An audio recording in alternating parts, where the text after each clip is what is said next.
Et franchement, honnêtement, je vais faire un message à Sous-X pendant l'émission. J'ai quelque chose à dire sur toi, mais que j'ai dans le cœur depuis longtemps. D'accord. Mais je te fais une dédicace. D'accord, ok. Moi aussi, je vous prépare une petite surprise pour l'intro. Oh, merde. Moi aussi, j'ai une surprise. D'accord, tout le monde a une surprise. Ouais. Tire sur mon doigt. Sexe, politique, absurde, internet, numérique et gadgets en tout genre. Bienvenue dans l'école des facs.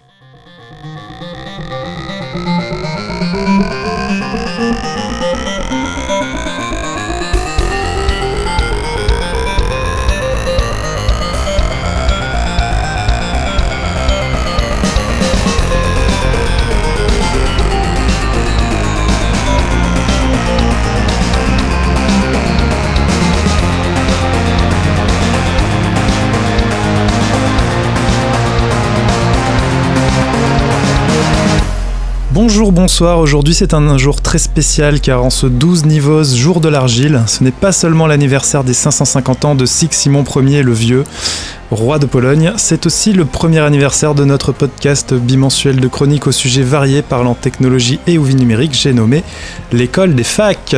Franchement, vive la France, vive la France. Alors, avec moi dans le studio virtuel, comme d'hab, Cosmo Flash. Bonsoir salut. Cosmo. Salut. Loise, bonsoir Loise. Salut Emeric, salut tout le monde. Bonsoir Sous-X, notre monteur préféré, qui va souffrir encore une fois. Salut à toutes et à tous, bonsoir mes amis. Il a déjà mis un préservatif sur sa tête. Flash Thompson, bonsoir Flash Thompson. Bonjour, comment bonsoir, ça va très très bien, oui très bien. On est bien. Kepra, bonsoir Kepra. Bien. Bonjour tout le monde. Et François Courtis, comment vas-tu François Courtis? Ça va bien et bonjour Monsieur le Président. Tu t'adressais à moi ou à Gremy ou à Emmanuel Macron? Non, pas à lui, surtout pas à lui. D'ailleurs, si je peux commencer par une requête, parce que moi j'ai jamais voté pour intégrer Gremy. Si tel est ton souhait, il s'en va. C'est le cas, c'est une démocratie. Oh non. Alors, blague visuelle que Gremy a volé à travers la pièce. Mais parce que justement, j'ai pensé une mascotte pour nous, et ce serait Bibi Phoque. Non, parce que supprime. Non. L'école des Bibi Phoque. Bah ouais, parce que Bibi Fac dans l'Antarctique, le roi de la fac. C'est phoque, hein, pas fac. Mon Dieu. Alors je prends en compte ta demande. J'entends ce que je la soumettrai au vote lors de la prochaine réunion. La prochaine AG. Et on décidera. Qui aura lieu en 2022. Donc, malheureusement, jusqu'ici, nous sommes obligés de garder Gromly. Moi, j'ai moins de 25 ans, donc je ne connais pas du coup. Alors, ah ouais, tu connais pas? Bibi ça Phoque, fait un an déjà. Et justement, pour ces un an, quelqu'un aimerait vous souhaiter un bon anniversaire, les amis. Oh là là, c'est qui? Bon anniversaire tout le monde. Bon anniversaire, la voix de anniversaire, la voix. Ici la voix. Ah, c'est cool, ça fait chaud au cœur. Alors, un an, c'est long, c'est court, mais c'est surtout l'occasion de faire le bilan calmement, en réécoutant chaque instant, parler des chroniques d'avant comme si on avait 50 ans.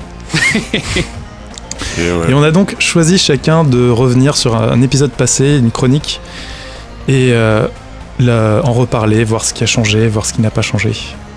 Et on va donc commencer par Kepra. Kepra, il me semble que tu as envie de revenir sur la chronique de Sous-X, de l'épisode 8 sur la neutralité du net. Tout à fait, neutralité du net, un sujet qui nous avait bien déchaîné et où nous étions partis assez loin. On va en écouter un extrait tout de suite. Sur une partie de cette autoroute, allaient et venaient 1001 paquets chargés sur des vannes, des go-fast, des trucks et autres gros camions routiers rutilants. Tous allaient très vite et n'étaient ni contrôlés ni ralentis. On pouvait lire les marques sur les véhicules. Gogol, The Fuckbook, Moneyzone, Youpin, Fixnet, etc.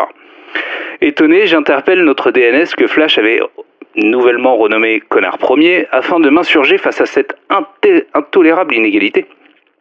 Ce dernier m'explique simplement que la fête est finie et que pour aller vite, il faut passer à la caisse.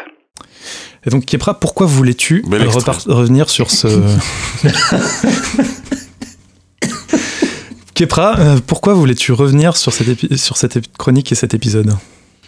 C'est vrai que ça nous avait pas mal animé et on était partis un peu dans tous les sens, et entre-temps, vu que les Américains aiment bien nous mettre tous d'accord, ils ont pas mal évolué de leur côté également, et c'est vrai qu'on avance de plus en plus quand même vers la fin de cette neutralité du net, et donc je voulais qu'on puisse en rediscuter. Mais on peut, il n'y a pas de problème. Vas-y, dis-nous.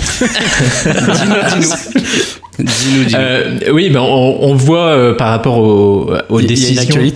Aux décisions américaines et à ce que veut mettre la FCC en place, que tout ce qui touche à la neutralité du net commence à aller un peu plus loin, et avec des règles où là-bas en tout cas ils ont décidé d'agir de manière assez scientifique, où ils évoquent même le fait que n'importe quelle société qui a un pouvoir d'émettre un message ne devrait pas pouvoir par défaut atteindre plus de 39% des foyers américains.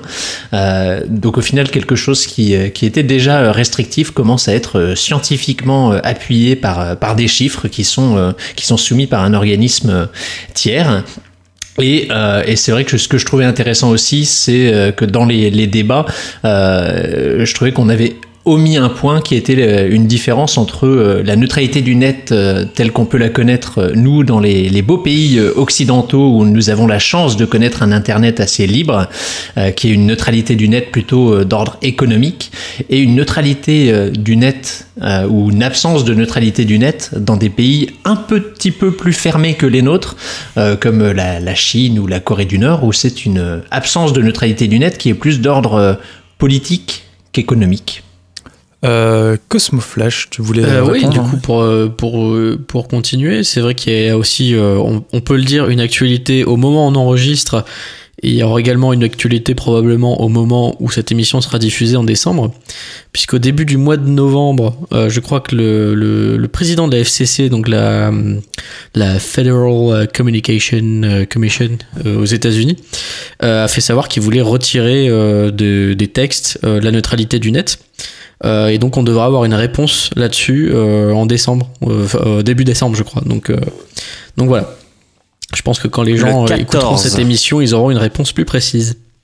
Le 14 décembre. Oui, sur Twitter, depuis pas mal de temps, en fait, on voit passer une espèce de photo, et c'est avec le texte voilà, la neutralité du net au Portugal est déjà morte, et en fait ça montre les offres d'un opérateur téléphonique, et comme c'est en portugais, personne ne comprend, et à part peut-être l'un d'entre nous. Et, WhatsApp, c'est WhatsApp, hein. Et donc on voit un tableau, et en fait il y a différentes offres, et donc apparemment en fonction de ces offres, donc tu choisis une offre, et donc tu as différents services gratuits et d'autres payants. Par exemple, tu as l'offre audio, et tu as ta bande passante pour SoundCloud, pour comment ça s'appelle, Deezer, tout ça gratuit, mais le reste est en payant. Et nous avons eu ça pendant un temps en France, avec des offres pour les jeunes qui étaient accès Facebook, où c'était Facebook illimité plus 1 giga pour le reste de l'internet. Mais je crois que ça n'existe. Il y a quelques années, il y avait au tout début ça. Au tout début des forfaits data, c'était des smartphones, ouais. Mail et réseaux sociaux illimités. Donc tu avais Twitter, Facebook, et puis tout ce qui était mail en illimité. Et derrière, tu avais genre au début 50 mégas d'internet autre. Ah ouais, d'accord, ok. Ouais. Mais même t'avais des utilisations que tu pouvais pas faire, genre tu pouvais pas t'en servir comme modem, enfin, comme hotspot de ton téléphone. Ouais, tout à fait. Ouais, ils ont bridé ça tout de suite dès le début. Mais même dès le début des offres data illimitées, ils avaient bridé le passage en bridge, en pont, qu'ils faisaient payer en surcoût d'abonnement. Je crois que tu payais 5 € par mois. Mais là, moi, ce que je veux en venir, c'est en quoi c'est problématique, encore une fois. Parce que moi, je vois pas du tout le problème. Puisque même façon, parce que c'est problématique dans le sens où, ah oui, ça va défavoriser les petits acteurs. Donc, ils entrent pas dans ces paquets. Mais de toute façon, c'est des paquets par secteur. Par exemple, un paquet audio, un paquet réseau social. Et donc, mais donc de toute façon, il n'y a pas des petits acteurs réseaux sociaux, donc c'est n'importe quoi. Alors le problème pour moi est que autant pour les réseaux sociaux ça va être vrai, autant dès qu'on rentre sur d'autres types de services, si c'est un service audio, tu vas facilement avoir un fournisseur d'accès qui va pas laisser le choix, qui va proposer son offre audio. On voit déjà ça avec la presse, qui serait la presse ou sport avec SFR. De toute manière, ils essayent de taper un peu partout sur SFR, mais ils seraient capables demain, si on mettait fin à la neutralité du net en France, ils seraient capables de ne proposer par défaut que leur offre SFR Sport, SFR News, etc. C'est le principe du zéro rating là que vous êtes en train d'expliquer. Tout à fait. Il y a quelqu'un qui a envie de parler. Non, mais j'entends. J'attendais peut-être la fin des pleurs, mais ça va pas finir. Alors, je vais donner la parole à Sous-X parce qu'en fait, c'était ta chronique. T'avais une vue un peu pessimiste déjà, et il s'avère que du coup, t'étais un petit peu visionnaire sur le sujet. Même si ça faisait quand même déjà quelques années qu'on pouvait se dire que la neutralité du net était un peu menacé. À genoux. Ou menacé. Oui, parce que qu'est-ce que ça fait d'être visionnaire comme ça? Il y a plusieurs exemples. Il y a plusieurs exemples en fait sur la presse sans neutralité du net. On pourrait devoir payer quelques euros supplémentaires pour sur un abonnement pour avoir accès à certains sites de presse qui ne seraient pas dans notre abonnement en fait. Sur la musique, on a le zéro rating justement, comme l'évoquaient mes camarades, où c'est décompté en fait du forfait et le problème c'est que ça t'incite en fait. Enfin, Cosmo qui parlait de monopole récemment, ça t'incite à choisir une offre plutôt qu'une autre, et ça devient compliqué en fait d'un point de vue concurrentiel. Je sais pas si la concurrence déloyale. Ouais, voilà, c'est ça. Donc tu ne devrais pas favoriser en fait un contenu plus qu'un autre. Et ça c'est pas bien. Ouais, mais comme personne ne dépasse son débit, c'est pas très grave. Alors, détrompe-toi parce que YouTube prend énormément de débit. La musique pas trop, mais tout ce qui est vidéo, ça va très très vite. Et même moi, en tant que grand amateur de podcast, je suis sur une offre à 15 gigas, si je dis pas de bêtises. Si je ne téléchargeais pas mes podcasts, j'en écoute une bonne vingtaine facile. J'atteins les 20 gigas easy, hein. Et pourtant, je regarde aucune vidéo sur YouTube. Vous avez déjà regardé votre consommation de data sur votre téléphone? Ah bah oui. Oui. Je sais pas si c'est possible de voir un peu le camembert de quel type de consommation tu fais. Si, ça, l'application. Tu peux voir par application. D'accord, ouais. Okay. Sur Android, et moi, c'est clairement, possible. YouTube et Netflix, c'est loin devant tout le reste. Hein. Ah, mais je pas ma data pour Netflix, hein. C'est mort. Ouais, clairement. Moi aussi. Enfin, j'ai essayé de limiter, quoi. Moi, j'ai 30 gigas, si je commence à faire des conneries, c'est mort.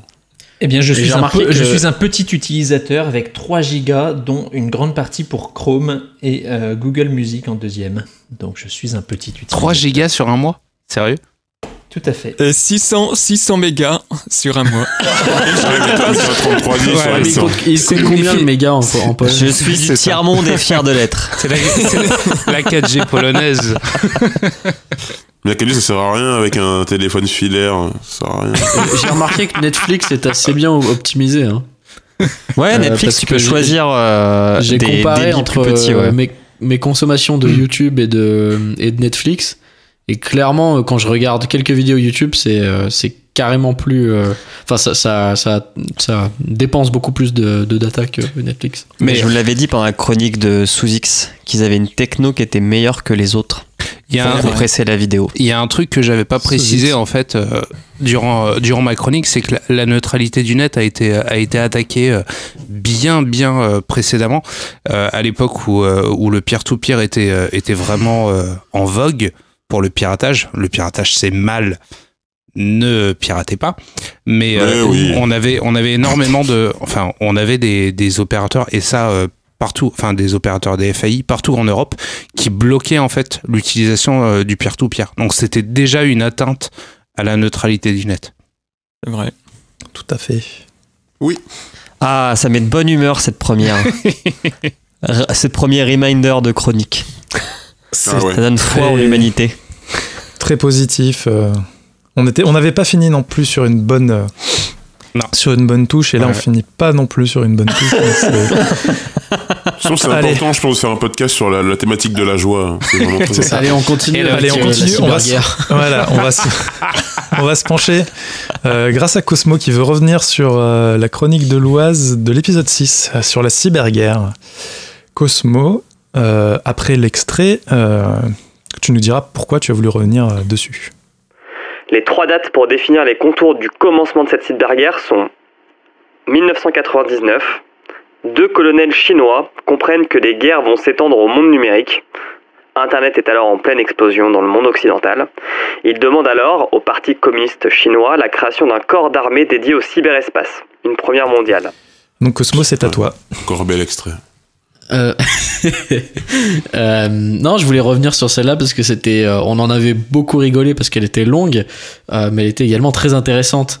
J'ai hésité vraiment entre celle-là et celle de Kepra, mais elle était trop récente en fait. Celle de Kepra sur YouTube. Pourtant, on aurait très bien pu parler de ta recherche, mais je voulais entendre Loise sur sa recherche d'éléments pour cette chronique en fait. Parce que ça a dû lui prendre un peu de temps quand même. Oui. Je voulais savoir comment il avait fait et puis un peu quelles sont un peu les perspectives aujourd'hui au mois de décembre 2017 pardon. Alors j'ai fait mon BTS journalisme et puis j'ai été voir plein de sites, j'ai regardé plein de vidéos. J'avais regardé une série sur Viceland qui s'appelle Cyber War et qui voilà. Putain, j'ai toujours pas regardé ça. Et qui donnait plein d'éléments. Et en fait, le truc, c'est que dans mon précédent job, ça faisait partie d'une des menaces contre lesquelles on devait protéger nos établissements. Donc, c'était un sujet que je connaissais un petit peu, mais je trouve ça tellement stylé des rangées de fonctionnaires qui sont payés juste à faire chier d'autres pays par Internet que c'est comme ça qu'est née la chronique. Et puis voilà quoi. Je sais pas ce que je peux te dire d'autre. Maintenant, si tu tapes cyberattaque 2017 dans Google, tu verras que ça continue. Je l'ai fait aujourd'hui du coup, et j'ai découvert qu'il y avait désormais un diplôme de cybersécurité à Valence. Et ça m'a plutôt intrigué. Et en fait, c'est une école d'ingénieurs. Alors ils disent que c'est une formation d'excellence, mais c'est bon, c'est assez nouveau quand même. Et ils forment des 12 000 personnes pour être spécialistes de la lutte contre le hacking. Donc c'est plutôt un métier d'avenir. Donc est-ce qu'on peut dire que la France met les bouchées doubles ou pas? Je ne sais pas. Ils avaient pour ambition de faire leur cyberarmée là, mais vu que c'était sous le précédent quinquennat, je ne sais pas ce que c'est devenu. Est-ce qu'on peut dire du coup que Valence c'est la capitale de la cyberguerre? On peut le dire. Et non pas uniquement de la paella. Et ouais, c'est ça, c'est souvent on oublie. Hein. C'est pas la même ville. Mais non, mais c'est Valence, c'est la même chose. Elles sont jumelées, je crois. Mais du coup, moi j'ai une question. Vas-y, Flashty. Moi, sur la cyberguerre, alors on a tendance à se dire que la vie numérique c'est la vraie vie. Ok, il y a beaucoup de gens qui disent ça. C'est aussi la vraie vie. C'est aussi la vraie vie. Et dans la vraie vie, la guerre, ça tue. Alors moi j'ai une question, est-ce que la cyberguerre, telle qu'elle est pensée, telle qu'elle est menée actuellement par les pays ou bien dans le futur, est-ce que ça peut entraîner à des pertes humaines réelles et donc être aussi néfaste pour la société, pour la planète que la vraie guerre? T'as même pas besoin de parler au futur, hein, c'est déjà le cas. Ils avaient chopé des gars, ils avaient tendu des pièges via des réseaux sociaux en fait. Ils avaient fait venir des gens dans des endroits juste pour les tuer, quoi. Ça, c'est pas mal comme idée. Voilà. Et puis après, tu peux penser à tout ce qui est voiture, enfin, pilotage automatisé ou genre de choses. Carrément. Ou même t'envoyer un mini drone dans la tête comme ça. Oui, une sorte de drone gay, ce serait une bonne idée, ça. Un drone, enfin, je sais pas, tu vois. Moi, je rêve de cyber-racailles qui achètent des petits drones et qui te les envoient dans la tête dans la rue, tu vois. Nique la police, nique la cyberpolice. Exactement. Arrêtez. Ça, c'est le cocktail Molotov des années 2030. Des cocktails Morito. C'est pas à Singapour ou alors à Séoul qu'il y a la police qui a des drones avec des filets des gros drones avec des filets pour attraper les petits drones qui n'ont pas le droit de voler. Ça, c'est rigolo. Peut-être. C'est un peu hors sujet parce que c'est pas vraiment la cyberguerre, c'est de la techno-guerre, mais. Ah, j'ai une anecdote avec Squeezie qui justement fait un vlog. C'est la cyberguerre. Comme petit neveu, du coup. Hashtag expert en technologie. En jeune. Et en jeune, je connais un jeune. Donc, je connais un jeune, il a essayé à Séoul son drone. Et en fait, il s'est bloqué automatiquement et sur son écran, sur son application de smartphone, il y avait écrit « Non, c'est un espace aérien contrôlé, tu ne peux pas faire décoller ton drone. » Est-ce qu'il y avait un petit lapin qui se posait les doigts dans un drone ? Est-ce que c'était écrit en coréen ? Et qu'est-ce que cette personne comprenait le coréen ? Non, c'est en anglais. Et du coup, Loise, est-ce que la désinformation et les fake news durant l'élection présidentielle américaine, tu considères ça comme de la cyberguerre ? Non, je crois que on l'avait pas pris en compte quand on avait fait l'état des lieux. On avait plutôt regardé tout ce qui est espionnage industriel, comme la Chine, qui au lieu de mettre des budgets dans la recherche et le développement, allait directement voler les brevets dans des entreprises qui protégeaient mal leurs informations. On avait, je crois que c'était la Russie qui, elle, ciblait plutôt des points névralgiques pour la logistique d'autres pays, mais on n'en était pas encore assez. Je crois que c'était avant. Non, tu me diras, Trump était déjà passé, mais non, on n'avait pas parlé de ça. Pourtant, ils ont quand même déstabilisé. Mais sur le côté propagande, ouais, voilà. On n'avait pas parlé, non. Putain, c'est bête, on aurait pu rajouter 10 minutes. Je rappelle que la chronique originelle a duré au moins bien un petit quart d'heure. C'était bien relou, ça. Flashty, que voulais-tu dire ?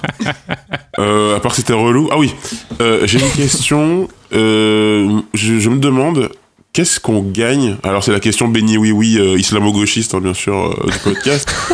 Moi, je me pose la question... qu'est-ce qu'on gagne à faire la guerre sur le net ? Qu'est-ce qui est si important sur le net ? Alors c'est une question conne, mais j'attends une réponse conne aussi. Qu'est-ce qu'on y gagne en fait ? Qu'est-ce que les pays y gagnent ? D'un point de vue économique, si tu bloques les banques et les systèmes qui font rentrer de l'argent, forcément, t'as un intérêt énorme. Mais jusqu'à présent, c'est jamais arrivé ça. Enfin, on n'a jamais eu. Non, mais pour l'instant, les gens ils testent leurs armes. François, tu voulais répondre ? Oui, en fait, pourquoi ? Parce que c'est le mode opérationnel qui est le moins cher. Envoyer des drones, envoyer des missiles, ça coûte énormément de thunes. Que là, tu payes un hacker pour. Et puis c'est mieux vu dans l'opinion publique. Ça fait pas de mort sale, entre guillemets. En plus, généralement, c'est non détectable, non détecté. On ne sait pas d'où vient la menace. La Russe. T'imagines un jeudi noir sur la bourse totalement déconnecté, Flash ? Sérieux, ça serait drôle. Moi, franchement, je kiffe. Drôle ? Non, je déconne, bien sûr. Je plaisante, évidemment. Je suis pour la bourse et pour le système économique capitaliste, évidemment. Votez Macron. Vive Macron. Mais moi, j'ai jamais caché mon amour de l'argent. Hein. J'adore ça. C'est sur cette belle déclaration d'amour pour l'argent, pour Emmanuel Macron. Justement, on va passer à la chronique sur laquelle tu voulais revenir, Flash. Et les amis. Enfin, pas une chronique, plutôt un épisode en fait. Tu avais plein de questions à poser à Loise à propos de l'épisode hors série numéro 2. Et plus qu'un épisode, c'est une expérience. Et plus qu'une expérience, j'ai envie de le traiter comme un cas. Donc, comme on parle dans les affaires criminelles, l'auteur du crime supposé, bien sûr, c'est Loise, et FinTech, bien sûr, qui a décidé, on ne sait pas pourquoi, un jour, de faire un épisode hors série et inviter plein de gens intéressants. Petit extrait. Merci à mes collègues de l'école des facs. Ouais. Ils sont tous autour de la table, plus ou moins. Oui, merci à vous, merci à tous. Merci à tous d'être venus. C'était dense. Merci à l'école des facs c'était long et intense. Organiser tout ça. Comme dirait Booba. Zéro rien dans le cul de ta madré, comme dirait Booba. Elle est pas mal celle-là, dis-le. Je pense qu'on peut finir là-dessus. Merci à tous. Ça sera disponible bientôt sur le SoundCloud de l'école des facs. Et puis, profitez de l'été pour continuer à écouter des podcasts à la plage, dans le RER. Le fait que ce soit disponible bientôt, au moment où il l'écoute, c'est qu'il est disponible, non? Merde. Putain, il est très logique, ce mec. C'est le côté dev. Ciao. Il n'y a pas de... Moi, je démissionne. Salut tout le monde. À bientôt. Alors, accusé l'Oise, première question pour vous. Quel était le projet? Quel était le plan?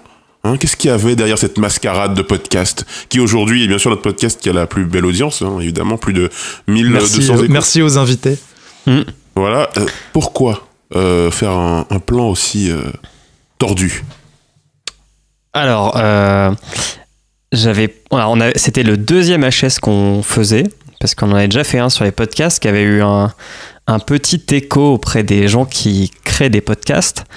Et le truc qui était sympa à propos de ça, c'est que les gens étaient prêts à venir en parler, en fait, de leur passion autour du podcast. Et comme un des podcasts qui m'a motivé à faire du podcast, je vais essayer de placer le mot podcast le plus de fois. Vas-y. Tournez autour du pot. Sans l'écorcher. Tournez autour du podcast. Ouais.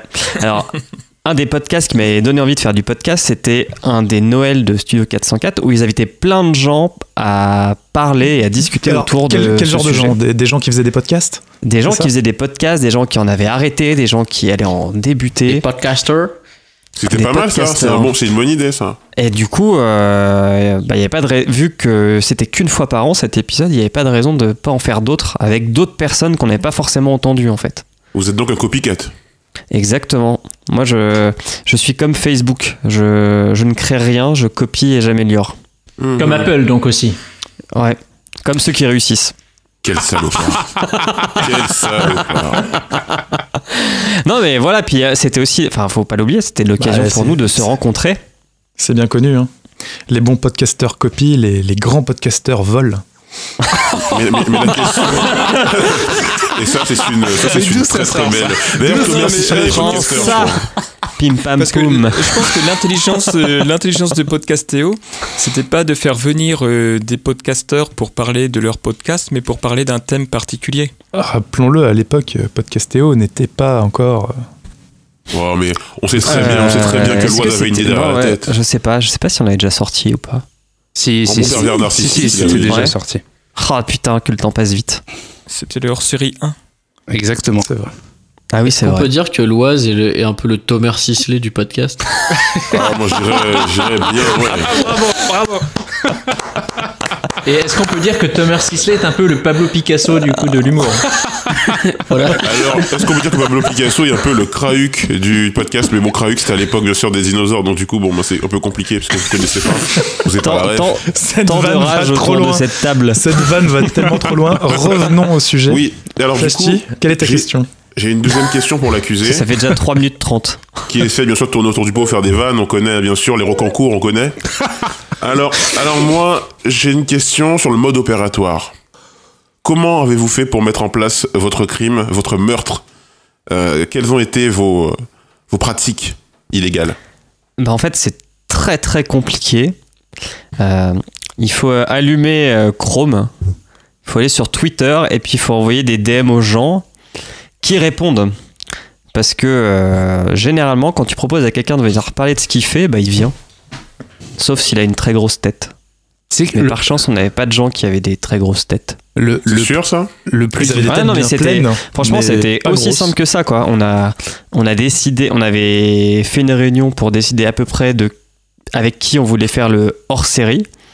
Et puis, alors, ce qu'il faut aussi rappeler peut-être, c'est que juste avant, j'étais passé sur le Podcastor. Bravo. C'est vrai. Ouais, c'est vrai, belle histoire, pour parler de Podcastéo, bisous au je crois. Je sais plus si c'était pour parler de Podcastéo, de l'école des facs ou du HS. Podcastéo. Ouais, rayer la mention inutile. Et du coup, ils avaient proposé d'héberger un podcast si on avait le besoin, parce qu'ils ont un putain de bon studio et qu'ils le prêtent si on en fait la demande gentiment et qu'on ramène quelques bières. Et de là, on s'est dit qu'il y avait une occasion à à faire ce deuxième hors-série sur Paris, parce que Paris, ça reste quand même là où il y a le plus de podcasteurs en France. Capitale. Et la preuve, c'est qu'à l'époque, on était quand même 3 sur 7 à habiter là-bas. Et puis voilà, hein, juste quelques DM, un lieu assez pro pour recevoir les gens dans de bonnes conditions, quelques bières plus ou moins fraîches, et le tour était joué. Alors, si tu me permets, Loise, je dirais que le plus compliqué, en fait, c'est comme à chaque fois qu'on enregistre, le plus dur, ça n'a pas été de faire venir Antoine, Greg, Alain, Cocobé, Guillaume, Daniel et Omar. Le plus dur, ça a été de faire venir Cosmo Flash et Flash Thompson. Les deux banlieusards. Pourquoi? Mais j'étais là en avance. Qu'est-ce qu'il raconte ces mythos là?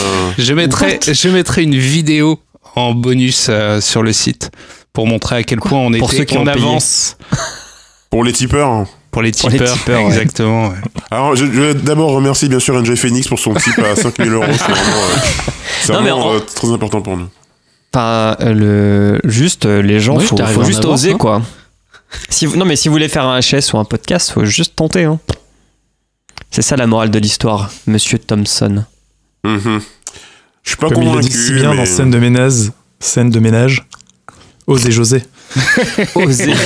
Oh mon Dieu. Je pense qu'il t'arrête. Mais jusqu'où ira-t-on? Je pense qu'on peut s'arrêter.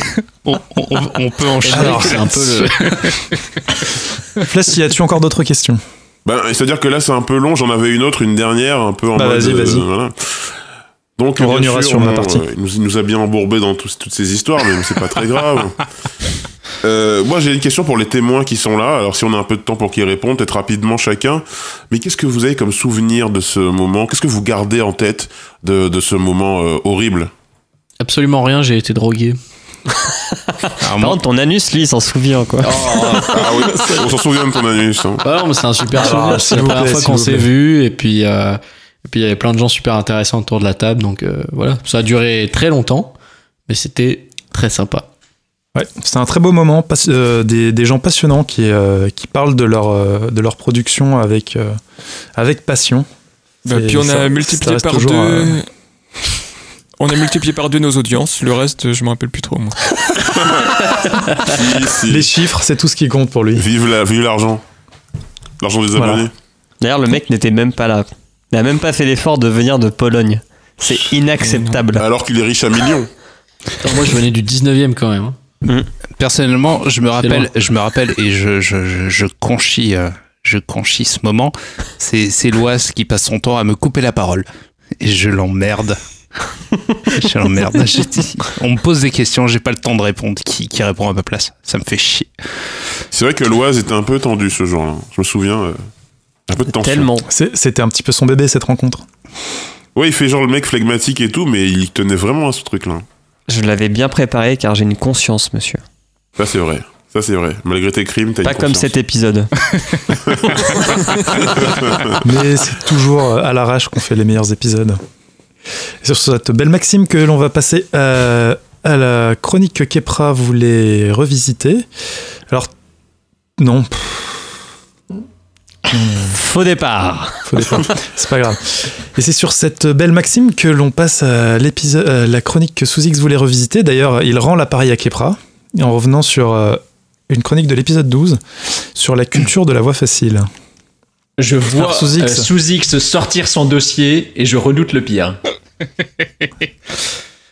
Alors, c'est un exemple pour nous tous. On envoie l'extrait de suite et après on en discute. Magnéto Serge. N'arrivons-nous pas à un niveau de simplicité pouvant devenir contre-productif? Les utilisateurs sont-ils réellement capables de rester acteurs de leur vie dans ce monde où tout leur est donné, une sorte de béquet numérique? On remarquera d'ailleurs, à travers cette expression, qu'une béquée digitale n'aurait aucun sens. Donc, disons, numérique. Parfois, j'envie mes parents, qui avaient ce luxe de choisir chaque activité en mesurant inévitablement les implications, tant chacune représentait un effort et une ressource associée en temps, en argent, en effort intellectuel. Donc... Alors, Sous-X, vas-y. Très déchaîne-toi. Mon cher Kepra... tu as parlé de la culture de la voix facile et c'est rigolo parce que en voulant réfléchir et revenir sur cette chronique, je me suis servi d'un crayon à papier pour écrire ce qui me... Une lettre.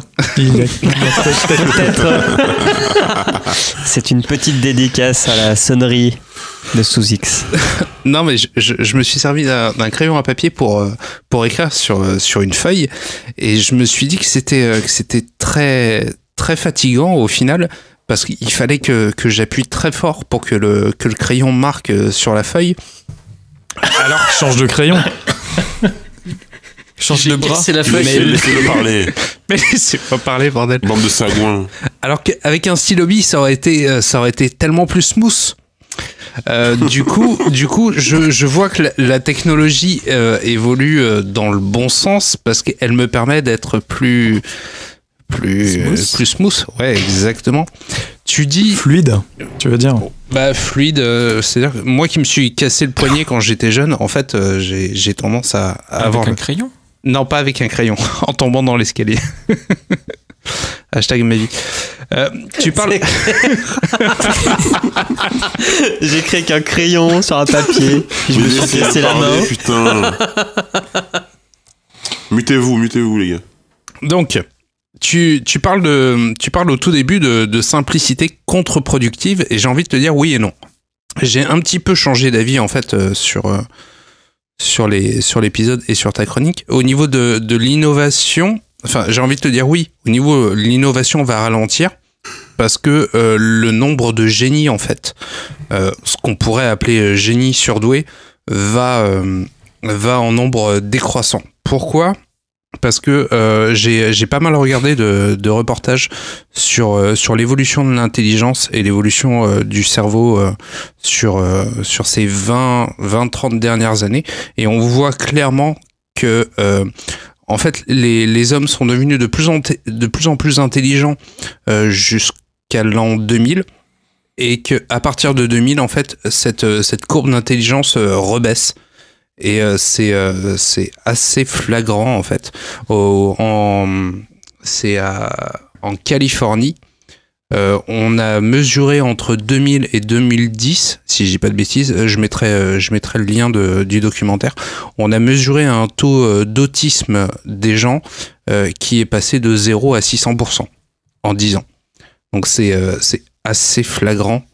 J'ai envie de te dire non aussi, parce que la nouvelle génération, en fait, utilise mieux les nouveaux outils parce qu'ils sont pensés pour eux, pas pour nous. Enfin, les vieux, on est des vieux, mais ça leur laisse plus de temps, en fait, pour s'intéresser à d'autres choses et à apprécier l'être humain tel qu'il est. Et je pense que ça peut avoir énormément d'impact sur la façon, le rapport qu'on a à l'autre. Voilà. Alors, j'étais déjà incompris, j'ai l'impression, sur le premier passage de cette chronique, donc je vois que ça continue un peu. Sur le premier point, vu que tu faisais ça en 2 points, alors on n'a pas dû voir les mêmes informations sur la baisse du nombre de génies, et ce que je disais n'allait pas du tout dans ce sens-là. La baisse qu'on observe depuis les 20 voire 30 dernières années, et pas que sur les génies, et tu le disais, enfin c'est les hausses de l'autisme, etc. Et plus que les nouvelles technologies, on se rend compte quand on fait différentes corrélations avec ce qui se passe, etc., que c'est plus les perturbateurs endocriniens qui se sont fortement développés dans ces années-là, et quand on isole tout ça, il s'avère que ça correspond à peu près au milieu des années 90, en effet, où il y a une baisse nette du QI moyen mondial, et de plus en plus marquée, en effet, dans certains coins comme la Californie, avec des zones où il y a beaucoup de pesticides et autres, vu que la Californie est la capitale mondiale des pesticides. Ça, c'est le premier point qui n'avait pas grand-chose à voir avec la chronique, mais c'est intéressant aussi. Tout à fait. Et le deuxième point, je n'ai jamais dit, et je le répétais déjà dans la chronique, j'ai jamais dit que ce que ça enlevait, c'était un intérêt de connaître des choses. Ce dont je parlais, c'était pas le fait de savoir, mais d'apprendre à faire des choses. Pas d'apprendre un savoir, mais plus des fonctionnements, des modes de pensée, etc. Et donc là où je parlais d'une simplification, c'était que à force de rendre des procédures, des démarches qu'on peut mener trop simples, parfois ça empêche plus une réflexion chez une population qui n'aurait pas été incitée à réfléchir initialement plutôt qu'un apprentissage. Ça, je suis totalement d'accord sur le fait que le savoir pour le savoir n'a pas une importance capitale. Donc ma crainte, c'est plus, non pas pour les génies, parce que je pense que des gens avec des compétences, des facilités, eux, je pense qu'ils en auront toujours. C'est plus pour le reste, les gens qui n'ont pas ces facilités-là. Si on facilite beaucoup trop les démarches, je redoute que ça n'aide pas cette masse de la population. Ok. Moi, pour être franc, j'ai pas trop suivi. Je me suis arrêté à l'étape à cause du bug de l'an 2000, on est devenu autiste.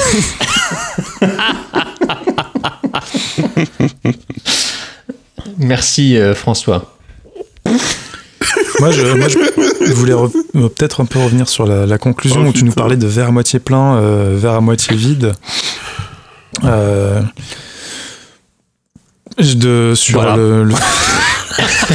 mais sur le fait que les technos allaient limiter le besoin de penser des hommes, enfin des êtres humains. Je pense que comme tout, on va finir par s'adapter, qu'on ira faire... qu'on se mettra à penser d'une autre façon ou trouver d'autres moyens de se challenger. Alors évidemment, on va être une bonne grosse masse d'êtres humains bien paresseux et se contenter de ce qu'on a.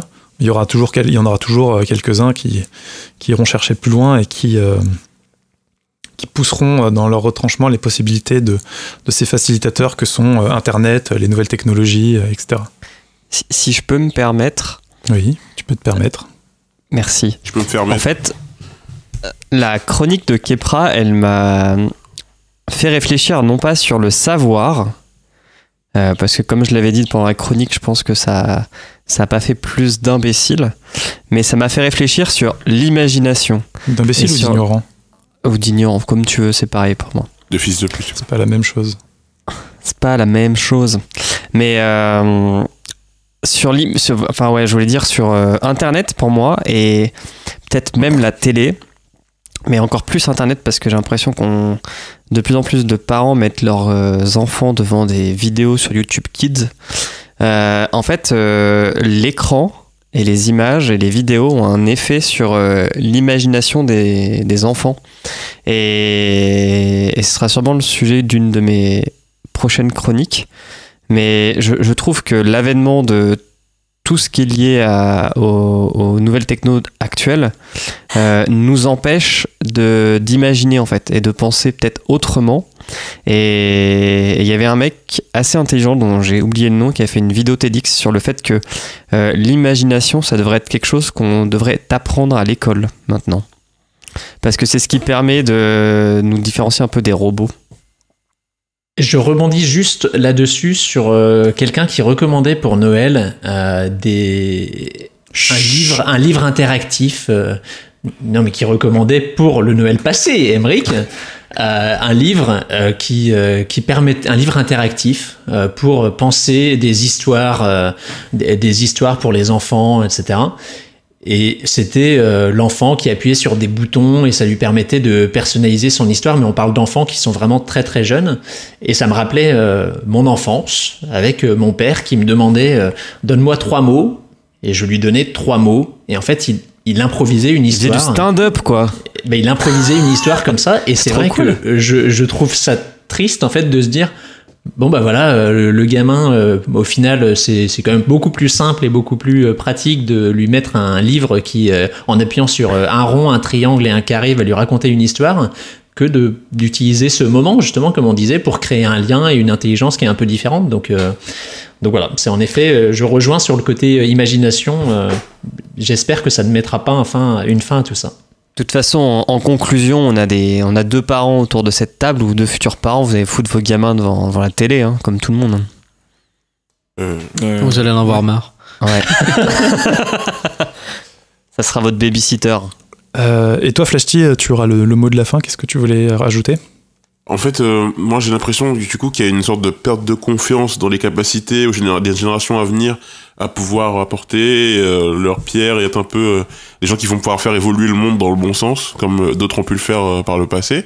Parce que justement la techno, la société, comme elle a évolué, nous empêche d'être un peu plus créatif.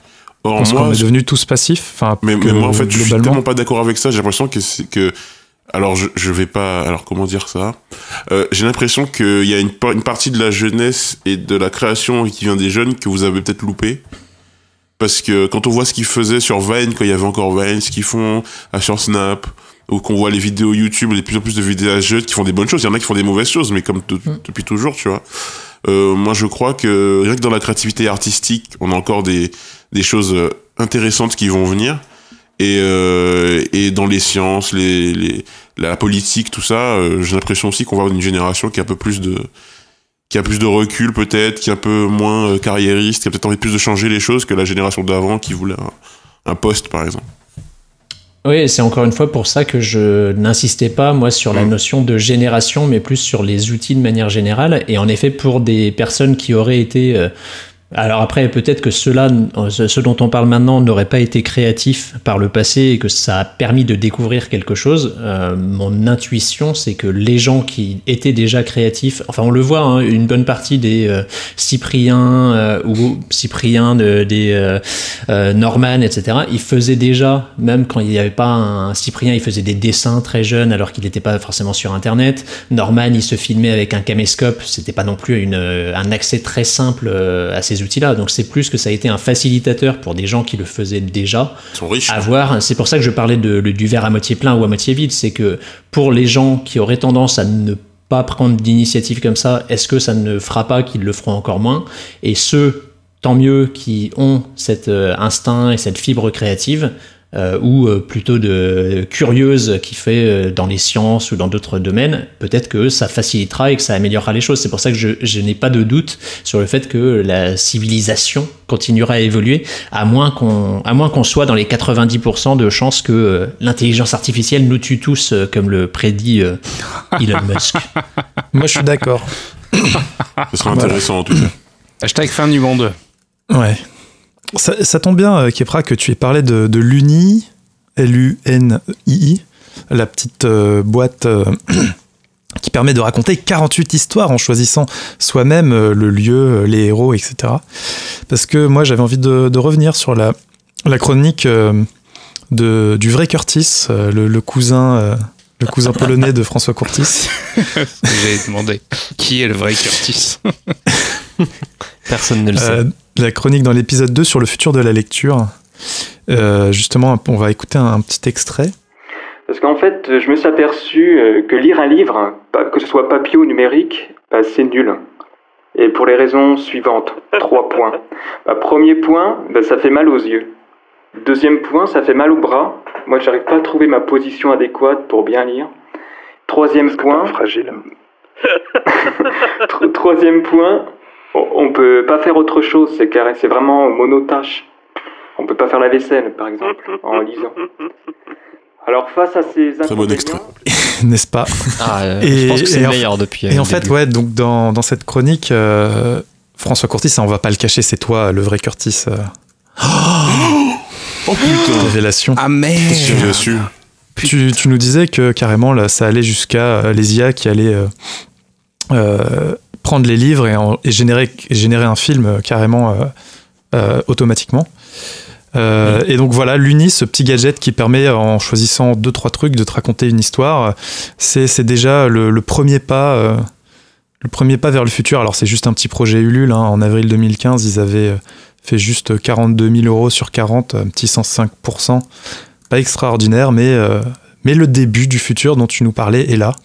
Qu'est-ce que ça te fait d'avoir été aussi précis dans ta prédiction? Premièrement, ce n'est pas la première fois.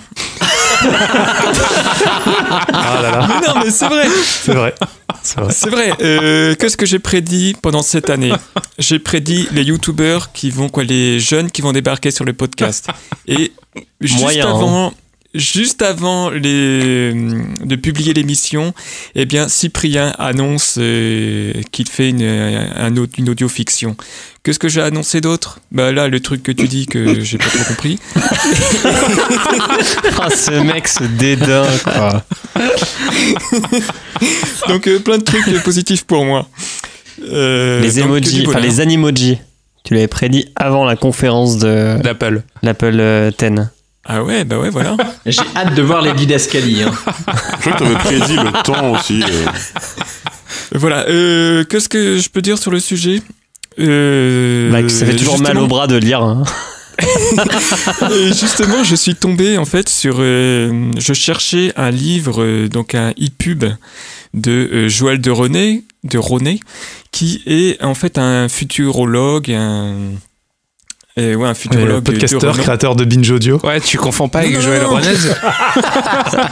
Ah oui, non, je confonds avec de Ronet. Mais le mec, il a de l'intuition, mais par contre, les noms, ils s'en battent les couilles. Donc, si, mais je crois qu'il s'appelle aussi Joël de. En tout cas, c'est Des Ronez. Quoi, ouais, bon, peu importe. Donc, un futurologue qui s'appelle Desronet. Et je cherchais et qui a 85 ans, je crois, et qui fait encore du surf. Et donc, je cherchais son e-book. Cool. Et je suis tombé, parce qu'en fait, ce mec pense comme moi, et je suis tombé donc sur son site qui proposait soit un PDF tout pourri, soit un MP3. Et donc, j'étais chercher le MP3 pour voir, vu que moi, j'écoute surtout des audiobooks. Et justement, c'était une pauvre voix, une pauvre synthèse vocale toute pourrie qui lisait le livre. Donc, c'était un peu ce que je prédisais aussi dans cette chronique. C'est un peu la voie facile de mettre son bouquin dans un text-to-speech pour en faire un livre audio. Oui. C'est ça l'avenir du podcast. C'est vrai. Ouais, mais du coup, est-ce que c'est pour faire la corrélation avec la chronique de Kepra, est-ce qu'au final on apprend mieux en écoutant uniquement ou en lisant réellement le texte ? Il faut les deux, mon général. Ok. C'est dans les techniques d'apprentissage pour les enfants. Il y a 4 manières d'apprendre. Il y a 4 manières de mémoriser, je crois. Mais en fait, 60% de la population, un truc comme ça, plus de la majorité, je me rappelle plus du pourcentage exact, et a une mémoire visuelle. Donc c'est pour ça, dans les cours, maintenant, on se focalise quand même bien sur le visuel. Mais ce qui aussi, les études montrent que c'est pas bien par exemple, d'avoir ton PowerPoint et d'avoir la même chose à l'écrit comme à l'oral. Ça disturbe le cerveau, apparemment. Ok. Voilà. Mais bon, à fond dans le hors-sujet, je pense. En tout cas, on n'a pas encore vu d'algorithmes qui ont créé des films ou des vidéos, non ? Non. Si, il me semble qu'il y a un truc qui est sorti entièrement créé par une IA. Jean-Michel vérifie, s'il vous plaît. Oui, il y a eu... parce que là, on est dans à peu près haut. Le podcast de référence et de la science exacte. François, est-ce que quelque chose a été créé entièrement par une IA ? Il me semble que oui. Hein. Un scénario. Oui, tout à fait. Emmanuel Macron. Mais à partir du scénario, il n'a pas construit les images et le film. D'accord. Donc en fait, c'était ça dans ma chronique. C'est que l'idée de ma chronique, c'est que c'était pénible de lire et l'IA pouvait lire et automatiquement imaginer pour nous des images, en fait, et donc créer un film à partir de ce texte. Alors, pour la vidéo, je suis sûr que j'en ai pas vu passer. Par contre, pour la musique, il y a une artiste qui va sortir un album là, et en fait, donc elle a écrit les paroles, elle a donné le tempo. Et l'IA s'exte pas. Et un algorithme a créé la mélodie, les accords pour aller sur la voix de la personne. Je vous filerai le lien parce que je l'ai pas en tête, mais il y a des mecs qui ont développé un algorithme pour faire ça en fait, pour faire les arrangements et les accords de chansons pop. Voilà, ce sera pas le 7e art, mais ça sera l'art de la musique. Et donc sur cette petite note d'optimisme un peu effrayé, On passe à la dernière chronique sur laquelle Loise voulait revenir. Loise, tu voulais revenir sur la chronique de Cosmoflash de l'épisode 4 à propos de Mastodon. Alors, oui, sur fond de neutralité du net que M. Trump et son administration vont jeter aux oubliettes dans un mois, Cosmo nous vendait la hype de Mastodon. Magnéto Serge. Une sorte de nouveau Twitter open source qui s'appellerait Mastodon, comme le groupe de métal, a fait un gros buzz, comme on dit en français, sur Twitter. Et beaucoup d'utilisateurs, notamment des influenceurs et des journalistes spécialisés, se sont créés un compte et sont allés explorer ce nouveau clone de l'oiseau bleu. Et comme je fais partie de la rédaction de l'école des facs, eh bien, je me suis endossé également ce rôle d'explorateur. Alors, quel bel extrait. Ouais, donc Mastodon, ce réseau social que nous utilisons tous encore. Trêve de plaisanterie, moi je voulais vous poser comme question, est-ce qu'on doit encore attendre un réseau social qui va révolutionner le paysage, ou est-ce que comme l'email et Orelsan, la fête est finie? Waouh. Sincèrement, j'aimerais croire qu'on puisse voir un nouvel acteur arriver qui soit un peu ce que Mastodon prenait, c'est-à-dire un peu open source, un peu libre, sans publicité, tout ça. Enfin, moi, un réseau sans publicité, ça serait le meilleur truc. Le truc que je préférais, open source, je m'en fous, mais sans pub, ça serait génial. Mais est-ce que si Facebook était payant et t'enlevait la pub et le ciblage, etc., contre un abonnement, moi, ça ce que je veux absolument enlever sur Facebook, Instagram, Twitter, c'est les feeds qui sont pas dans l'ordre, quoi. Ça m'énerve, quoi. Je m'abonne à des tas de trucs pour voir 3% de ce qui se passe, quoi. Je veux dire, c'est ridicule. Je te rejoins. Et donc voilà, et sur Mastodon, il y a le même problème puisque le truc te propose lui-même des feeds spéciaux selon les gens qui sont autour de toi. Enfin, c'est un peu étrange. Donc voilà, moi j'aimerais un truc comme Twitter, mais qui soit plus simple encore. Voilà.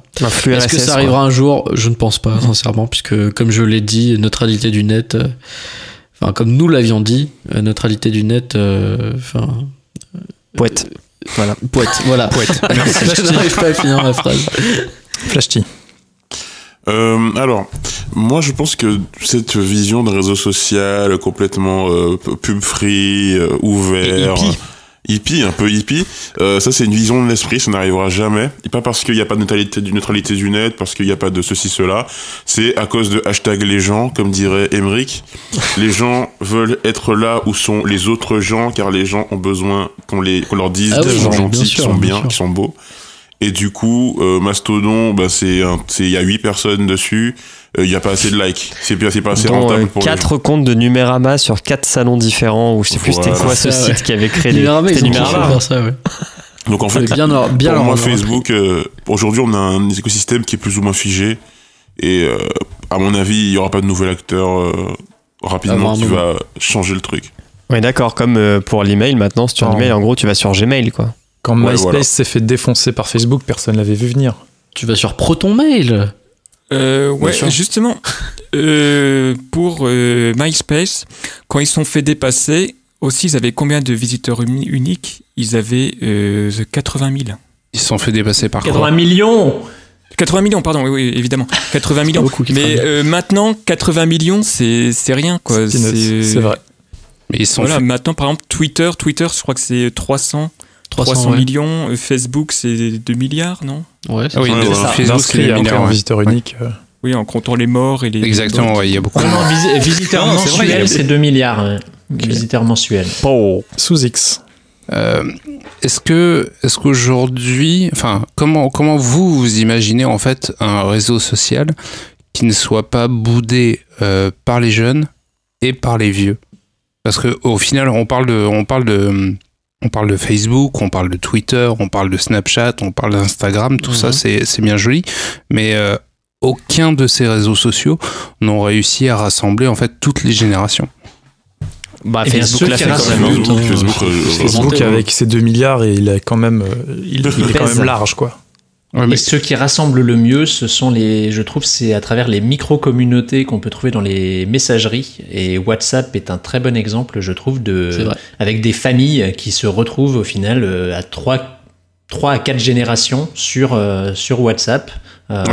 Certains qui utilisent au final que cette application-là sur leur smartphone et qui sont tout contents de voir des photos, des nouvelles de la famille. Alors qu'auparavant, ils auraient très bien pu se dire, mais non, mais ça me sert à rien d'avoir un téléphone intelligent. Et là, ils sont tout contents de voir ça. Et finalement, quand on voit l'activité qu'il y a sur Facebook aujourd'hui, de mon côté, je vois plus grand chose de famille, amis. J'ai l'impression que tout ça s'est déporté du côté public. De la sphère privée. Même si on pouvait mettre un groupe et dire je ne parle qu'à mes amis, tout ce qui est familial et même amical a beaucoup viré vers des messageries, je trouve. Alors je tiens à dire que si toute votre famille a un iPhone, vous pouvez le faire avec e-message. Hein. C'est vrai. Merci pour ce message promotionnel. On est tous des riches macronistes. Exactement. Bah sinon, il y a le MMS, hein, si vous êtes pauvre. Non, mais du coup, tu considères plus cher qu'un forfait. Du coup, tu considères WhatsApp comme du web ou comme de la messagerie pure? Bah de toute façon, c'est de l'internet. Pour être un peu précis sur les termes, ça ne peut pas être du web, étant donné que WhatsApp ne fonctionne pas sans un mobile présent à travers l'application WhatsApp. Donc, ouais, d'ailleurs, ça c'est bien pourri. On est d'accord. Il y a une web app, mais qui nécessite que le téléphone soit à proximité. C'est une absurdité incroyable. Mais non, ils ont complètement intégré le concept de la messagerie par téléphone. Si il n'y a pas de web app, c'est normal. Oui, et puis ils vont commencer à proposer leurs services aux entreprises pour faire la même chose avec des fonctionnalités premium. Parce que par exemple, dans ma boîte, on a un groupe WhatsApp avec tous les employés. Ah ouais. Mais donc on reste quand même dans le giron Facebook, néanmoins. Après, dans ma boîte, on est 50, hein. Mais ouais, on a un groupe WhatsApp où on s'échange les news de la boîte ou les trucs un peu marrants qui arrivent sur certains projets, on les met là-dedans. Ouais. Vous n'utilisez pas Slack? Ouais, c'est ça. Nous, on utilise Slack aussi, mais c'est plutôt pour le support. Alors, pour tous les auditeurs, hein, les trucs marrants qui se passent dans la Cogip de l'Oise, vous les retrouvez sur Twitter. On vous mettra le lien dans l'épisode où il est interviewé sur un parking. C'est loin d'être une Cogip, monsieur. On interdit les chemises avec poche pour stylo. Et les chemisettes. Et les chemisettes. Ton manteau est tellement hashtag Cogip, mon gars. Ça permet de filtrer déjà les gens. C'est un manteau Couples, mec. Putain, bordelais, quoi. Top à la vachette. Top à la vachette. Ça marche. Top à la vachette. C'est y part. 1, 2, 1, 2. 1, 2, 1, 2, test. 1, 2, 1, 2, test. Vive le gaming. Je vous demande de vous arrêter. Vive le gaming. Et en fait, moi, je suis même pas passé dans l'épisode précédent. Ouais, en fait, je me suis dit, je vais pas interrompre, j'ai dû me gourer, j'ai dû ne pas entendre François Courtis, mais j'ai laissé le MC faire son boulot. Quoi? Comment ça? Bah, souci, c'est pas passé avec moi, je vais faire passer sur la chronique. De toute façon, dépasser en timing, donc c'est pas... Désolé, mais ouais, j'ai... Tu vais faire quelque chose. Un enfoiré, c'est tout. J'avais préparé une blague sur Flash. Putain. Putain, les boss. On peut la rajouter, hein. On peut la faire, hein. Non, il s'est dit, on va pas rajouter de l'audience à ce black. On peut la faire, hein. Moi, ça me va. Hein. Le problème, c'est qu'il moi, je vote pour. Mais on peut. Non, moi, franchement, je suis pas chaud. Non, je suis fatigué. Non, alors? Non. Marine. Qui vote pour? Moi. On est 3. Je vote neutre. Lève la main, il est dans le noir. Je vote neutre. Flash, il lève la main, mais on le voit pas. Si, Flash, il lève la main et on le voit. Flash, il lève la main, je le vois. Flash, j'ai levé la bite. Il y en a pour 10 minutes. Il lève la main. Il lève la main comme ça. Il y en a pour 10 minutes. Il y a une pellicule sur sa main, mais il lève la main. Non, sérieux, vous voulez... Enfin, je vais pas vous forcer, mais ce serait cool qu'on la fasse, quoi. Oui. Ok. Allez, go. T'introduis le truc, extrait, et à la fin, après, on commence... Du coup, je l'introduis pour après celle de l'Oise. Lego. T'es prêt, François? Ah ouais. Et on enchaîne donc avec François Courtis qui voulait revenir sur la chronique de Flash-T de l'épisode 0 où Flash-T nous parlait e-sport et VR. On écoute un petit extrait et ensuite François nous dira pourquoi il voulait revenir dessus. Alors, le nouveau stade Vélodrome accueille la première Coupe du Monde de Call of Duty en VR. Les 60 000 places du stade sont remplies et le public se galvanise au son de Seven Nations Army du groupe White Stripes. La voix du speaker se fait entendre et d'un coup, des gladiateurs d'un genre nouveau entrent dans l'arène. Ils s'élancent dans le jeu en immersion totale, vêtus d'armure high-tech, casque nouvelle génération, capteur de mouvement, ordinateur backpack. Superbe extrait. Alors, je sais pas, j'ai l'impression qu'il veut sortir un peu de nulle part cet extrait, je sais pas. Alors François, tu voulais revenir sur cette chronique pour quelle raison ? Alors premièrement parce que j'avais trouvé une blague sur les pseudos de Flash-T. Alors c'est Monsieur et Madame Tube, car il a trop bu, ont un fils. Comment vont-ils l'appeler ? Vas-y. Flash-T. Flash-T Tube, car il a trop bu.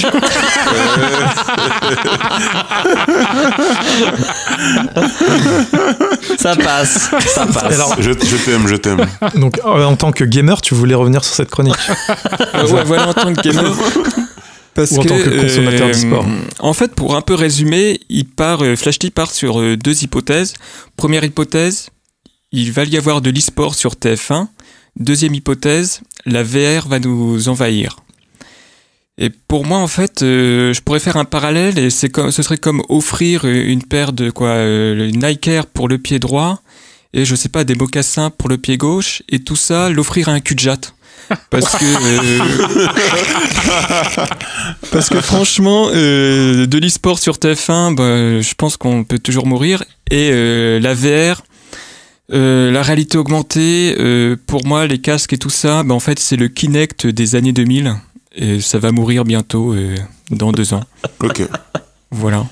Parce que, pour rappeler un peu la chronique, c'était donc VR, réalité virtuelle, plus e-sport, ça va se marier, ça va donner un truc très bon.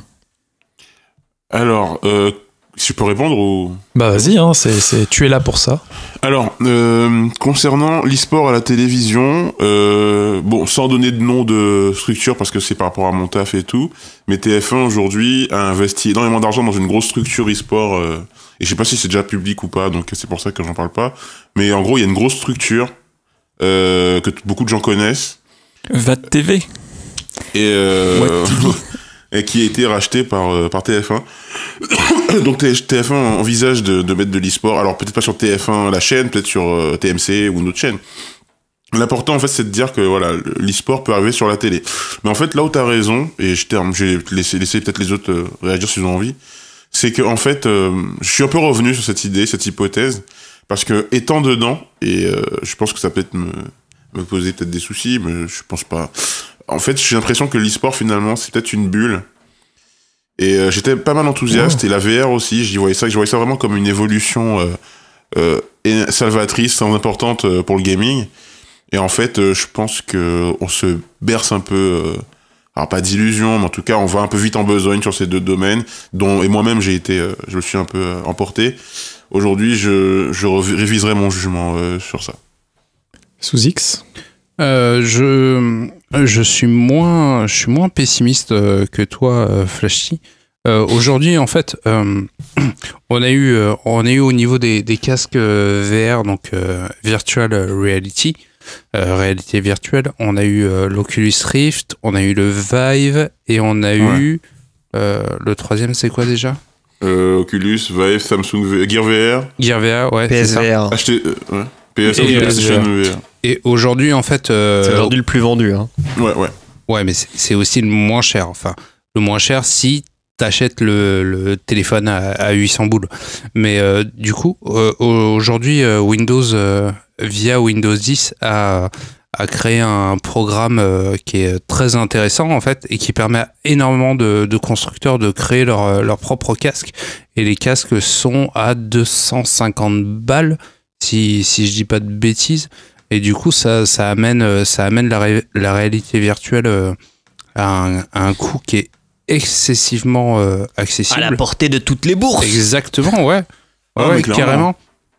Non, je suis d'accord là-dessus. Hein. Je l'ai pas encore testé. Je pense pas qu'il faille un PC de ouf. Aujourd'hui, enfin, je pense qu'un PC à 600 balles, ça, à 600 balles, ça reste un budget, hein, qu'on soit bien d'accord. Mais par rapport à ce que ça pouvait coûter jusqu'à présent, ça reste raisonnable. Et du coup, je trouve ça très très bien en fait que le marché aille dans ce sens-là, avec des casques à 250 €. Et plus on va avancer, enfin aujourd'hui on est en fin 2017, parce que là on est au 15 décembre, je pense que d'ici 2-3 ans, un PC grand public que t'achètes, ça fait le taf. Le café. Ouais, ça fait le café vis-à-vis d'un casque VR. Et je pense qu'ils feront des packs en fait avec les casques VR et que ça marchera. Et c'est là en fait où le marché va se démocratiser à partir du moment où le prix va devenir accessible. Et pour 500-600 balles, t'auras et le PC et le casque VR et t'auras effectivement les applications qui vont avec. Loise ? Oui, déjà pour 500-600 balles aujourd'hui, avec le PSVR qui est en train de baisser parce qu'ils sortent une nouvelle version, donc la première version commence à être soldée. Elle est pas obsolète, hein, parce que la différence entre la V1 et la V2, c'est juste une prise casque et je sais plus quoi d'autre, enfin c'est assez minime. Ils ont réduit en fait ta connectique. Ok. Mais en tout cas, t'arrives à ce prix de 600 à 700 balles avec la console, quoi. Mais pour moi, le jour où ça franchira un cap, c'est surtout le jour où ça sera autonome. C'est-à-dire que tu n'auras plus besoin de PC ou de console pour utiliser le casque. Parce que quand tu pourras vraiment te balader sans ces putains de fils partout, c'est là où tu pourras vraiment, je pense, avoir la meilleure expérience possible. Mais du coup, ça veut dire que les boîtes doivent travailler sur la miniaturisation, merci, des composants, et surtout de travailler sur je crois que c'est sur la chaleur, parce que vu que ça demande quand même pas mal de calculs graphiques dans un si petit espace. Je sais pas si vous avez déjà essayé de mettre votre téléphone dans un casque VR et de jouer à un jeu pendant un quart d'heure, 20 minutes. Le téléphone chauffe énormément en fait. On se met les yeux au micro-ondes. Au-delà de ça, l'appareil en soi il chauffe. Donc je pense qu'ils ont un vrai travail là-dessus avant de révolutionner. Parce que même avec un casque à 250 boules, en tant que consommateur, ça me saoule d'avoir tout à brancher, quoi. Justement, en fait, toute l'évolution, si tu veux, des processeurs aujourd'hui, enfin moi qui suis énormément ce truc-là, c'est la baisse. Non, mais la baisse de gravure, en fait. La diminution de gravure fait que les processeurs chauffent moins et du coup tu peux leur en demander plus sans avoir besoin de les refroidir. Bien que dans le Galaxy S7, pour pas faire de pub à Samsung, t'avais quand même un système de refroidissement en fait qui était quasiment équivalent à celui d'un ordinateur portable. François Courtis, tu auras le dernier mot. Parce qu'en fait, moi, si je suis revenu sur cette chronique, c'est surtout à cause du destin de la Kinect, de l'Xbox. Non, mais quand c'est sorti, vraiment l'annoncer comme le truc révolutionnaire, qu'elle ait complètement changé le gameplay, qu'elle ait complètement changé le game, qu'elle a enterré la Wii et tout ça. Et ben finalement, maintenant... il est dans un iPhone X. Mais la Kinect, je pense que c'est sorti un poil trop tôt. Hein. C'était trop en avance sur son temps. Alors que simplement... ça, c'est l'excuse des faibles. Hein. 2 petites yeux d'infrarouge et une caméra sur une manette et ça fait une Wiimote et voilà. On va passer à une version un petit peu différente des TPL. Puisque pas de tweet, pas de post, pas de like, mais des vœux. Des vœux pour l'école des facs. Qu'est-ce que vous, chers amis chroniqueurs de l'école des facs, vous souhaitez pour ce petit podcast qui a juste 1 an? Alors, Sous-X, toi, qu'est-ce que tu souhaites à ce petit podcast d'1 an? Si tu avais un enfant avec un vrai micro, qu'est-ce que tu lui souhaiterais? Non, ça c'était déjà réalisé, les gens avec un vrai micro. Alors, je vous remercie. Déjà, je vous remercie tous énormément d'avoir tenu 1 an, de répondre toujours présent quand j'appelle tout le monde. Je vous remercie aussi d'avoir tous acheté du matos correct. Endettement. Ça va. J'ai envie de vous dire, j'aimerais bien avoir au moins 3 épisodes d'avance. Mais ce que j'ai surtout envie de faire là, plus qu'un vœu pour l'école des facs, j'ai surtout envie de remercier absolument tous nos auditeurs, déjà dans un premier temps. Merci les auditeurs. Tous nos invités aussi. Merci. Donc, merci les invités. À toi, monsieur Mick, Chaos, Marvin, nos futurs invités, tous ceux qu'on a eu dans le HS, donc Antoine et Greg. Tu vas nommer les 3000 auditeurs qu'on a. non, mais les invités. Antoine et Greg de Fréquence Moderne, Alain du Hoopcast, Kokobé de Passe le stick et des croissants maintenant. Camus, Daniel Andrieff de son état civil, comme il l'a si bien dit. Qui m'a snobé à Paris Games Week. Toute l'équipe du Podcastor et spécialement Guillaume et Omar qui étaient là pour le HS2. Qui c'est que j'oublie? Grumly. Voilà. Et comme SoFlash. Et comme SoFlash pour Pompot. Voilà. Je vous fais tous à tous des gros bisous. Je vous remercie d'avoir passé cette année avec nous et j'espère qu'on passera une excellente année supplémentaire tous ensemble. Mais nous aussi, on l'espère sous X. Kepra, toi, que souhaites-tu pour ce petit podcast? Alors j'ai un message très court à destination d'une audience dont on ne parle pas assez et malheureusement mon accent n'est pas forcément parfait dans cette langue. Je dirais simplement Diftor et Smusma. Et donc tu parles latin du coup? Je parle vulcain et je vous souhaite à tous une longue vie et prospérité. Oh là là. C'est quoi ça? C'est de l'espéranto? Non, c'est du vulcain. C'est du vulcain, c'est dans Star Trek. Ah, ok. Tu sais, le truc Harry Potter, là, dans les Poudlard. Ouais, j'adore. C'est l'Harry Potter avec les oreilles, là. Ouais, voilà, c'est ça. Voilà. Et le Mordor, tout ça. François, justement, François Courtis, quel est ton souhait, toi, pour ce podcast? Alors, moi, je dédie ce souhait à Sous-X, qui mixe inlassablement toutes nos bêtises, tous les mois, toutes les 2 semaines. Beaucoup de travail, beaucoup de renoncements. Merci. Voilà. Merci beaucoup. Donc je lui souhaite beaucoup de bonheur et beaucoup de santé. Et beaucoup de courage. Loise, toi, qu'est-ce que tu souhaites au podcast? Plus d'audience. Ouais. Des chiffres quoi. Et qu'on le monétise, putain. Du ROI. Je souhaite que les gens aillent sur notre site web qui est tel un hyper cache d'une zone industrielle au fin fond de la banlieue de Calais. C'est beau Calais. Un petit magasin avec plein de choses bien à l'intérieur et que trop peu de gens vont voir. Et je souhaite qu'on invite plus de gens. C'est drôle avec des invités. Flash T, toi, qu'est-ce que tu souhaites pour ce podcast? Déjà, je vais vous dire, c'est super cool de faire ça avec vous, les gars. Franchement, je pensais pas que je kifferais autant. Je pensais que j'en ferais 2 et puis que je rentrerais dans ma baraque. Et finalement, ça fait 1 an que je vous supporte et je voulais aussi kiffe trop. Et je voulais dire bravo à Sous-X qui, grâce à son montage, arrive à faire croire qu'on s'entend tous bien. Et ça, c'est la plus grande des prouesses. Le premier monteur son RH du monde. Donc ça, c'est très bien. Et puis moi, mon souhait pour l'école des facs, il y en a un vraiment que j'appelle de mes vœux, et j'en parle pour moi, mais pour les autres aussi, c'est qu'on produise des nouveaux trucs. Moi j'ai plein d'idées de podcasts, je fais pas parce que j'ai la flemme. Je pense que tous on a plein d'idées, de choses qu'on a envie de faire. Je pense que l'école des facs c'est une bonne rampe de lancement pour faire plein de trucs. On a vu Podcastéo finalement, qui est bien sûr l'OPA de l'Oise sur l'école des facs, mais bon bref. Mais en tout cas il faut qu'on fasse des choses, qu'on crée des choses, on est créatif, on a des idées, allons-y. Mais pas gratuitement. Hein. Mais... Ah bah, surtout Merci pas. Flash.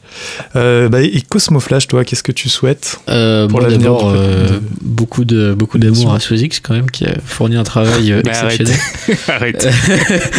Et sinon, bah ouais, qu'on continue, qu'on trouve des sujets encore plus intéressants, qu'on ait des bonnes discussions. Et puis Mélenchon 2022, non? Et puis non, pas Mélenchon, non, on espère quelqu'un d'autre maintenant, parce que bon, il a fait son temps. Hein. Ségolène Royal, non, évidemment. Moi j'espère que d'ici 2018, la révolution post-capitaliste se sera installée, et puis l'école des facs deviendra l'école des... de la classe inversée. L'école du tsar. Je n'ai pas préparé ma blague. Non, voilà, j'espère encore que ça va continuer. De Marx. C'était vraiment cool. Et puis ouais, de l'audience, du ROI, de la publicité. Voilà, il faut monétiser et des follow. Des follow sur Twitter. RT. Et toi, Émeric, quel est ton vœu? Eh ben, mon vœu, il rejoint un petit peu un de tes vœux, c'était qu'on ait plus d'auditeurs ou de gens qui se sentent prêts à venir. Je pense que les gens ont plein d'idées, ont plein de trucs à dire, ont plein de sujets à aborder, et ce serait bien qu'ils nous fassent un petit signe. C'est une école avant tout. On est là pour leur donner une petite place dans un épisode. Puis il faut dire que même si on enregistre avec la vidéo, on est habillé, quoi. Ouais, voilà, on n'est pas tout nu. Pas moi. Encore. Alors, et puis j'ai un autre vœu, j'aimerais que François Courtis finisse par bien aimer Grumly. Bah ça, tu peux rêver. Par contre, c'est vrai que moi, je dis jamais rien, mais Grumly, c'est relou un peu. Mais c'est bien pour ça qu'il revient à chaque fois. Je plaisante, j'adore Grumly. Non, et puis il faudrait que François vienne à Paris pour qu'on enregistre un épisode avec toi. Faut qu'il fasse un visa et tout. Et que comme Cosmo, tu te souviennes de cette soirée. Oh là là.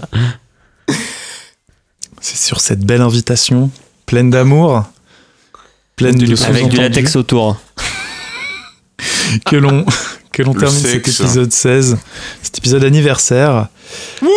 Chers auditrices, chers auditeurs, merci de nous avoir écoutés. On va mettre des bruits de langue de belle-mère. De langue de belle-mère. Laissez finir Émeric, s'il vous plaît. On vous aime, n'hésitez pas à nous envoyer de l'amour si vous nous aimez bien aussi, de l'amour en forme d'étoile sur iTunes. Et comme je l'ai dit, si vous avez des sujets sur lesquels vous souhaitez nous entendre, ou si vous pouvez même si vous voulez venir, suggérez-nous tout ça dans un commentaire 5 étoiles, promis, on se penchera dessus. Si vous souhaitez réagir, vous pouvez aussi le faire sur Twitter, Facebook, @écoledesfacs. Et comme l'a dit Sozix dans un épisode précédent, on est sur YouTube, rappelons-le. J'ai un peu de retard. Nous sommes aussi sur YouTube, nous avons une chaîne où nous mettons nos épisodes, donc si vous voulez... abonne-toi, mets la cloche. Abonnez-vous. Abonnez-vous. Abonnez-vous. Abonne-toi, mets la cloche. Pouce bleu. Franchement, j'ai un peu de retard, mais je vais m'atteler à remettre les derniers épisodes. Et abonnez-vous, c'est un turbo podcast. Vous pourrez retrouver les liens de l'émission sur le site écoledesfacs.fr. Allez visiter écoledesfacs.fr. Merci François de mettre un peu de festif dans cette conclusion. Et on fait tourner les serviettes comme des petites girouettes. D'ailleurs, en reco de cadeau de Noël, il y a l'application iSébastien qui est toujours disponible. Pour la nouvelle année. Pour les petites beautés, pas de Rasra l'année prochaine, pas de Rasra, que de la Darka l'année prochaine, les petites beautés. Émeric, conclue cette émission, s'il te plaît. Mes amis, vous avez le mot de la fin. 42. @blackabarbe sur Twitter. Bonhomme en mousse. 38. Grabuge. Allez, à dans 2 semaines. Ciao, bonsoir tout le monde. Ciao. Blackabarbe. Et arrêtez de nous écouter en X2. Je nous écoute en X2 si je veux.